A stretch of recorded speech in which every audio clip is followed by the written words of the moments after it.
தமிழக மக்கள் அனைவருக்கும் இனிய காலை வணக்கம். நவம்பர் 18 செவ்வாய்க்கிழமை சரியாக காலை 7:30 மணிக்கு இந்த வானிலை அறிக்கையானது பதிவு செய்யப்படுகிறது. அதிகாரப்பூர்வ அறிக்கைக்கு இந்திய வானிலை அறிக்கையை பார்க்கும். இது உங்கள் ஏஜஸ் வெதர் அப்டேட் சேனல். நம்ம சேனலுக்கு யாராவது புதுசாக இருக்கீங்கன்னா கண்டிப்பாக சப்ஸ்கிரைப் பண்ணி லைக் பண்ணிட்டு பார்க்கலாம். தமிழகம் மற்றும் புதுவையில் கடந்த 2 தினங்களாக மழை பொழிவை டெல்டா மாவட்டத்தின் பகுதிகளிலையும் கடலோர பகுதிகளில் சில இடங்கள்லையும் மழைப்பொழிவு கொடுத்து வந்த நிலையில் நேற்றைக்கு உட்புற மாவட்டங்களிலையும் மழைப்பொழிவு செலுத்தும் என்று எதிர்பார்க்கப்பட்ட ஒரு சூழ்நிலை. இது பரவலான மாவட்டங்களில் நேற்றைக்கு மாலைக்கு பிறகு, அதாவது மதிய மாலைக்கு பிறகு ஆங்காங்கே லேசானது மழைப்பொழிவு என்பது வட உள் மாவட்ட பகுதிகளான கர்நாடக எல்லையோர மாவட்டங்கள் வரைக்கும் சென்று மேற்கு தொடர்ச்சி மலை மாவட்டங்களிலும் சில இடங்களில் மழைப்பொழிவு லேசான மழைப்பொழிவாகவும், வட கடலோர பகுதிகளில் ஒரு லேசான மழைப்பொழிவு, உட்புற தமிழகம்னு எடுத்துக்கொண்டால் மிக லேசாக ஒரு சில இடங்களில், அதன் தொடர்ந்து அதிகபட்ச மழைப்பொழிவாக டெல்டா கடலோரத்தின் தெற்கு பகுதி நாம் எதிர்பார்க்கப்பட்டது. டெல்டா கடலோர பகுதிகளான தெற்கு பகுதி நாகை மாவட்டத்தின் வேதாரண்யம் பகுதிகள் கிட்டத்தட்ட 163 மில்லிமீட்டர் அளவிற்கு கிட்டத்தட்ட 16 சென்டிமீட்டருக்கு மேலான மழைப்பொழிவை நேற்றைக்கு பார்த்திங்கன்னா வேதாரண்யம் பகுதிகள் பெற்றிருக்கிறது சொல்லலாம். கோடியக்கரை முனை பகுதிகள் 176, திருக்குவளை பகுதிகள் 118, நாகப்பட்டினம் 106, வேளாங்கண்ணி 106, தலைஞாயிறு 95, திருப்பூண்டி 91.9 மில்லிமீட்டர் அளவிற்கு மழைப்பொழிவு. கன்னியாகுமரியின் மாவட்டத்தின் பகுதிகளிலையும் மழைப்பொழிவு ஏற்பட்டிருக்கிறது. அங்கே பார்த்திங்கன்னா கிட்டத்தட்ட அதுவும் பார்த்திங்கன்னா 136 சென்டிமீட்டர். திருநெல்வேலி மாவட்டத்தின் ஊத்து பகுதிகள்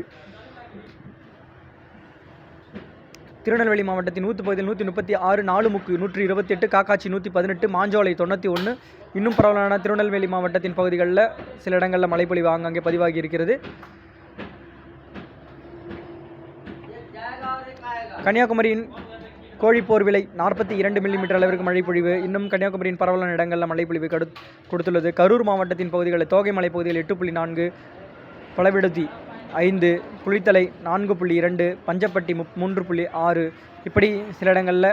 கிருஷ்ணகிரி மாவட்டத்தின் பாம்பார் அணை, ஊத்தங்கரை பகுதிகள், பரூர், ஜம்புகாப்பட்டி 2.1, நெடுங்கால் 2. அடுத்தபடியாக மதுரை மாவட்டத்தின் பகுதிகளில் சில இடங்களில் மழைப்பொழிவு. மயிலாடுதுறையின் சீர்காழி பகுதிகள் 75.6 மில்லிமீட்டர் அளவிற்கு மழைப்பொழிவு. அணைக்கரை சத்திரம் 65.6. இப்படி இங்கேயும் பல இடங்கள்லையும். நாமக்கல் மாவட்டத்தின் சில இடங்கள் லேசான ஒரு மழைப்பொழிவு. பெரம்பலூர் மாவட்டத்தின் பகுதிகளில் பெரம்பலூர் 17 மில்லிமீட்டர் அளவிற்கு மழைப்பொழிவையும்.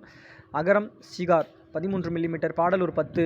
இன்னும் பார்த்திங்கன்னா வேப்பந்தட்டை, லப்பைகுடி, இன்னும் சில இடங்களில் பெரம்பலூர் மாவட்டத்தின் மழைப்பொழிவு. புதுக்கோட்டை மாவட்டத்தின் பல பரவலான பகுதிகளில் மழைப்பொழிவு. ராமநாதபுரம் மாவட்டத்தின் பரவலான பகுதிகளில் மழைப்பொழிவு. இதெல்லாம் பார்த்திங்கன்னா தென் கடலோர மாவட்டங்கள்னு எடுத்துக்கொள்ளலாம். ராணிப்பேட்டை மாவட்டத்தின் பகுதிகளில் லேசான ஒரு மழைப்பொழிவு. இது ஆந்திர எல்லையோர பகுதிகளான மாவட்டத்தின் பகுதிகள்னு சொல்லலாம். சேலம் மாவட்டத்தின் சில இடங்களில் மழைப்பொழிவு. சிவகங்கை மாவட்டத்தின் சில இடங்களில் மழைப்பொழிவு பதிவாகியுள்ளது. தஞ்சாவூரின் அதிராமப்பட்டினம் 76.2 மில்லிமீட்டர் அளவிற்கு மழைப்பொழிவையும் ஒரு மிதமான மழைப்பொழிவு தஞ்சாவூரின் பரவலான பகுதிகளிலையும் கொடுத்து வரக்கூடிய ஒரு சூழ்நிலை.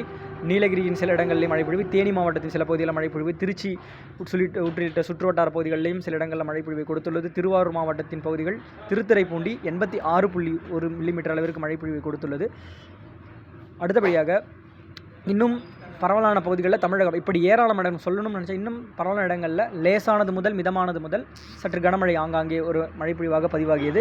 நேற்றைக்கு மழைப்பொழிவின் தொடக்கம் என்பது மிக மெல்ல வந்ததுன்னு சொல்லலாம். எதன் காரணமாகனா குளிர்காற்றின் சதவீதம் நேற்றைக்கு அதிக காரணத்தால் இருந்ததால் பனிப்பொழிவின் ஒரு தாக்கமாகவே குளிர்ந்த சீதோஷ நிலையாக தமிழகம் நேற்று மதிய வேளை வரைக்குமே இருந்திருக்கும். அதன் பிறகு ஆங்காங்கே மழைப்பொழிவை கொடுக்க தொடங்கியது. தற்பொழுது வானிலை அமைப்பை பார்க்கும் பொழுது இலங்கைக்கு தெற்கு புறமாக நீடித்த இந்த நிகழ்வு சற்று மேற்கு நோக்கி நகர்ந்து இருவேறு சுழற்சிகளாக பெறக்கூடிய ஒரு சூழ்நிலையாக, ஒரு சுழற்சியானது என்ன பண்ணுது அப்படின்னா மேற்கு நோக்கி மெல்ல நகர்ந்து குமரிக்கடல் பகுதியை அடையக்கூடிய ஒரு சூழ்நிலையாக இருக்கக்கூடிய ஒரு சூழ்நிலை. இப்போ காற்று இதற்கு எங்கேருந்து வரப்போகிறது வரப்பெற்று கொண்டிருக்கிறது அப்படின்னு பார்க்கும்பொழுது குளிர்காற்றின் சதவீதம் குறைய பெற்று வெப்ப நீராவி காற்று தெற்கிலிருந்து வரக்கூடிய நீராவி காற்றின் ஏற்றமும் அவ்வப்பொழுது இந்த நிகழ்விற்கு செல்லக்கூடிய ஒரு தருணமாக இருக்கக்கூடிய ஒரு நிகழ்வாக இருக்கும். இப்போ அதனால் வட மாவட்டங்களிலும் சில இடங்களில் மழைப்பொழிவு ஆங்காங்கேயும் பதிவாகக்கூடிய ஒரு சூழ்நிலை. வேலூர் போன்ற மாவட்டங்கள் சில இடங்கள்லையும் சரி, உட்புற வட உள் மாவட்டங்களிலும் ஆங்காங்கே மழைப்பொழிவையும், டெல்டாவின் மற்றும் அதாவது புதுச்சேரியை ஒட்டிய பகுதிகளிலிருந்து டெல்டா மாவட்டங்கள் அதனை ஒட்டியுள்ள உட்புற மாவட்டங்கள்னு எடுத்துக்கொண்டால் அங்கே பதிவாகக்கூடிய ஒரு மழைப்பொழிவு என்பது தொடர்ச்சியான ஒரு மழைப்பொழிவாக இருக்கக்கூடிய ஒரு சூழ்நிலை இருக்கிறது. இன்றைக்கு இந்த மழைப்பொழிவு நேற்றைய மழைப்பொழிவை காட்டிலும் இன்றைக்கு கூடுதல் பரப்பாக மழைப்பொழிவு அமையப்பெறும் வாய்ப்பு இருக்கும். இந்த ஒரு மழைப்பொழிவு இப்படி கொடுக்கக்கூடிய ஒரு சூழ்நிலையில் அடுத்த ஒரு 2 தினங்களுக்கு சற்று குறைந்த பரப்பில் இருந்தாலும் கடலோர மாவட்டத்தின் சில பகுதிகளிலையும் இன்னும் சில இடங்களில் மழைப்பொழிவு தமிழகம் மற்றும் புதுவையில் ஆங்காங்கே ஒரு இடங்களில் ஒரு குறைந்த பரப்பில் பதிவாகக்கூடிய ஒரு சூழ்நிலை இருந்தாலும் அடுத்து வரக்கூடிய நிகழ்வு இப்போ இங்கிருந்து பிரிந்து செல்லக்கூடிய ஒரு காற்று சுழற்சியானது அது தென்கிழக்கு வங்கக்கடல் பகுதிகளில் ஒரு நிகழ்வு உருவாகி வரும் சொன்னோம் பார்த்தீங்களா நம்ம. அந்த எதிர்பார்க்கப்பட்ட ஒரு நிகழ்வோடு இணைந்து தீவிரமடைந்து வடமேற்கு திசையாக நோக்கி நகர்ந்து வந்து இலங்கை கரையை ஒட்டி அமைந்து அது அப்படியே தமிழக கரை நோக்கி வரக்கூடிய ஒரு சூழ்நிலையாக இருக்கும். அப்போ வந்து பார்த்திங்கன்னா நல்ல ஒரு கனமழை, கனமழை வரைக்குமே பொழியக்கூடிய ஒரு வாய்ப்பு, அதீத கனமழை வரைக்கும் சில இடங்களில் பதிவாவதற்கான ஒரு வாய்ப்பு இருக்கிறது அப்படின்றது கடந்த சில நாட்களாக நம்ம அறிக்கையில் கொடுத்து கொண்டு வரக்கூடிய ஒரு சூழ்நிலை. டெல்டா முதல் சென்னை வரைக்கும் இருக்கக்கூடிய கடலோர மாவட்டங்கள்லையும் சரி, அதை ஒட்டியுள்ள உட்புற மாவட்டங்களுக்கும் நல்ல ஒரு கனமழை காத்திருக்கிறதுன்றது நம்ம 25 தேதிக்குள் காலகட்டங்கள்னு சொல்லி நம்ம அறிக்கைகள்லாம் கிட்டத்தட்ட ஒரு 10, 12, 13 நாட்களுக்கு முன்பதாகவே கிட்டத்தட்ட 2-3 வாரங்களாக நம்ம சொல்லக்கூடிய ஒரு அறிக்கையாக இருக்கும். இதில் எந்த ஒரு மாற்றமும் இல்லாமல் செல்லக்கூடிய ஒரு தருணமாக இருக்கக்கூடிய ஒரு சூழ்நிலை. மழைப்பொழிவு இல்லாதவர்களுக்கும் இந்த நிகழ்வுகள் அடுத்தடுத்து வரக்கூடிய நிகழ்வுகள் கண்டிப்பாக ஒரு நல்ல மழையை ஏற்படுத்தும் என்று நம்ம சொல்லக்கூடிய ஒன்று தான். இப்போ மழைப்பொழிவு பார்த்திங்கன்னா தமிழகம் மற்றும் புதுவையில் ஆங்காங்கே அப்படின்ற மாதிரி பதிவாகக்கூடிய ஒரு மழைப்பொழிவு லேசான மழைப்பொழிவாக இருந்தாலும் இந்த நிகழ்வு நம்ம தமிழக கரை நோக்கி வரக்கூடிய ஒரு நிகழ்வாக அல்ல. இது வந்து இலங்கைக்கு தெற்குப்புறமாக நீடிக்கக்கூடிய ஒரு நிகழ்வு. இதனால் குளிர்காற்றும் அதற்கு பிறகு வெப்பநீராவி காற்றும் இணைய பெறும் இடங்கள் அவ்வப்பொழுது மாறுபடக்கூடிய ஒரு சூழ்நிலை இருக்கிறதால ஆங்காங்கே ஒரு மழைப்பொழிவை ஏற்படுத்தக்கூடிய ஒரு அமைப்பாக தற்பொழுது புதுச்சேரிக்கு வடக்கு புறமாகவும் சரி சில இடங்களில் மழைப்பொழிவு பதிவாகி வரக்கூடிய ஒரு சூழ்நிலை இருக்கிறது. மதுராந்தகத்தின் அதாவது வந்தவாசி உள்ளிட்ட பகுதிகளில் சரி, காஞ்சிபுரம் மாவட்டத்தின் சில பகுதிகளில் மழைப்பொழிவு ஆங்காங்கேயும், அடுத்தபடியாக கடலூர் மாவட்டத்தின் உட்புற பகுதிகள் சரி, அரியலூர் மாவட்டத்தின் பகுதிகளிலையும் மழைப்பொழிவு பதிவாகக்கூடிய ஒரு சூழ்நிலை இருக்கிறது. இம்மழைப்பொழிவு இன்றைக்கும் தமிழகம் மற்றும் புதுவையின் பரவலான மாவட்டங்களில் மழைப்பொழிவு இருக்கிறது. நேற்றைக்கு நம்ம அறிக்கை கொடுத்துருக்கோம். கண்டிப்பாக தென்முனை பகுதிகள் நோக்கி வரக்கூடிய இந்த சுழற்சியானது தென் மாவட்டங்களுக்கு ஒரு கனமழை காத்திருக்கிறது அப்படின்ற நம்ம நேற்றைக்கு அறிக்கையில் கொடுத்துருக்கோம். இன்றைக்கு தூத்துக்குடி, திருநெல்வேலி, கன்னியாகுமரி, தென்காசி போன்ற மாவட்டங்கள்லையும் சரி, இப்படி உட்புற மாவட்டங்கள் மதுரை உள்ளிட்ட தென் மாவட்டங்கள்லையும் கனமழையாக ஆங்காங்கே பதிவாவதற்கான ஒரு வாய்ப்பு. ராமநாதபுரம் மாவட்டம் பகுதிகளிலையும் சரி, புதுக்கோட்டை, சிவகங்கை மாவட்டத்தின் சில பகுதிகளிலும் மழைப்பொழிவு கனமழையாக ஆங்காங்கே பொழியக்கூடிய ஒரு சூழ்நிலை இருக்கும்.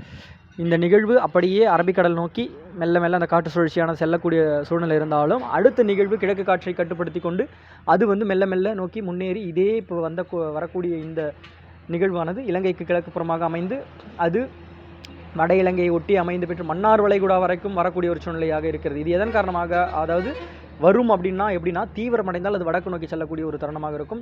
தீவிரமடையாமல் ஒரு காற்றழுத்த தாழ்வு மண்டலமாக மார்ஜின் புயலாக இருக்கும் பட்சத்தில் அது தெற்கு நோக்கி தள்ளப்படும் என்று நம்ம ஏற்கனவே நம்ம அறிக்கையில் கொடுக்கப்பட்ட ஒன்று தான். இப்படி வர சூழ்நிலையில் தான் நமக்கு மாறி இந்த இருவேறு அமைப்புகளாக காட்டக்கூடிய ஒரு காரணிகளை சொல்லுது. இது அன்றைய காலகட்டத்தில் நமக்கு அதாவது உயரழுத்த பகுதிகள் எந்த மாதிரி இருக்குது அப்படின்றது நம்ம பொறுத்து அது நிகழ்வு தள்ளும். கண்டிப்பாக அது அன்றைக்கு அப்டேட்ஸில் என்னைக்கு எந்த இடத்துல எவ்வளோ மழை பொழிவு அப்படின்றத கண்டிப்பாக நம்ம கொடுப்போம். நம்ம சேனலில் இணைஞ்சிருக்கவங்களுக்கு நம்ம என்ன பேசிகிட்டு இருக்கோம், என்ன கொடுக்குறோம் நம்ம அறிக்கை அப்படின்றது தெரியும். மழை வராத இருக்கவர்களுக்கு ஒரு விரக்தியாக இருந்தாலும் பொறுத்து கொள்ளுங்கள். கண்டிப்பாக அடுத்தடுத்த நிகழ்வுகள் நமக்கு கை கொடுக்கும் என்ற நம்பிக்கையோடு இருப்போம். வானிலையோடு இணைந்திருங்கள். நன்றி, வணக்கம்.